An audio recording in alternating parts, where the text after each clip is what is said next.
ফেব্রুয়ারি রবিবার দুপুর থেকে বার্ষিক সাংস্কৃতিক প্রতিযোগিতা ও প্রদর্শনীমূলক অনুষ্ঠানের আয়োজন করা হয় মুর্শিদাবাদ জেলার নবগ্রাম ব্লকের ৫ গ্রাম অঞ্চলের কিডস একাডেমি স্কুলের পক্ষ থেকে। সাংস্কৃতিক প্রতিযোগিতায় কেজি 1 থেকে ক্লাস 4 পর্যন্ত কবিতা আবৃত্তিগুলি এছাড়া প্রদর্শনীমূলক অনুষ্ঠানে নৃত্য ও কুইজের অনুষ্ঠানগুলিতে কিডস একাডেমি স্কুলের ছাত্রছাত্রীদেরকে অংশগ্রহণ করতেও দেখা যায়। এরপরে প্রত্যেক ক্লাসে এবং সাংস্কৃতিক কবিতাতেও যেসব ছাত্রছাত্রীরা প্রথম ও দ্বিতীয় এবং তৃতীয় স্থান অধিকার হয়েছিল তাদের হাতেও পুরস্কার তুলে দেওয়া। এছাড়া এবছর ক্লাস 4-এর যে বৃত্তি পরীক্ষা হয়েছিল তাতে কিডস একাডেমি স্কুলের এক ছাত্রী গোটা নবগ্রাম ব্লকে পঞ্চম ও এই স্কুলের মধ্যে দ্বিতীয় স্থান অধিকার করে। এই ছাত্রীকেও কিডস একাডেমি স্কুলের পক্ষ থেকে একটি পুরস্কার তুলে দেওয়া হয়। এই ধরনের সাংস্কৃতিক প্রতিযোগিতা ও প্রদর্শনীমূলক অনুষ্ঠান হওয়াতে ছাত্রছাত্রী থেকে অভিভাবকেরা খুব খুশি হয়েছে। এদের সাথে ৫ গ্রামের এলাকাবাসীরা স্কুল কর্তৃপক্ষকেও সাধুবাদ জানিয়েছে। নবগ্রাম থেকে বলাই প্রামাণিকের রিপোর্ট, KTN ৫ গ্রাম নিউজ। এখানে আমি নবগ্রাম ব্লকে পঞ্চম স্থান অধিকার করেছি এবং আমাদের সেন্টার থেকে সেকেন্ড হয়েছি। এখানে কিডস একাডেমির সমস্ত দাদা ভাই দিদি ভাইদেরকে আমি অনেক শ্রদ্ধা জানাবো। তারা আমাদের সকল কোয়েশ্চেনে গাইড দিয়েছে, অনেক কিছু করেছে। এটার পেছনে তাদেরই বিশেষ অবদান রয়েছে।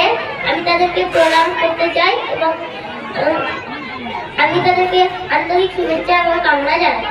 আচ্ছা, এই যে ফিফথ হয়েছো, ফিফথ কিসে হয়েছো? আমি বৃত্তিতে হয়েছি। আচ্ছা, তোমার নাম কি? আমার নাম ফারজানা ইসলাম। কোথা থেকে আসছো তুমি? কোন ক্লাসে পড়ো? আমার ক্লাস হচ্ছে 5। এখন আমি 5-এ পড়ছি 2024-এ। আমি গোপালচক থেকে এসেছি। ৫ গ্রাম কিডস একাডেমির পক্ষ থেকে আমি সকলকে প্রথমে শুভেচ্ছা জানাতে চাই এবং অভিনন্দন জানাতে চাই।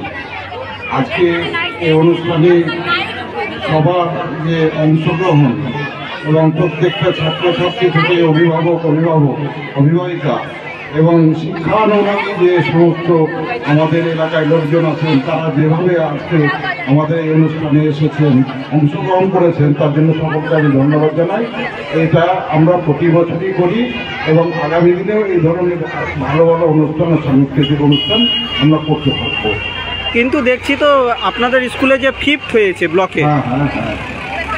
আচ্ছা, আমি প্রথমেই বলিনি যে আমাদের কিডস একাডেমি এর উদ্দেশ্য প্রথম থেকে উদ্দেশ্য ছিল যে এখানে কিছু ভালো ভালো ছাত্রছাত্রী তৈরি করা। সেই উদ্দেশ্যে আমরা এগিয়ে গিয়েছি এবং তার ফলস্বরূপ আজকে আমরা ফারজানাকে পেয়েছি।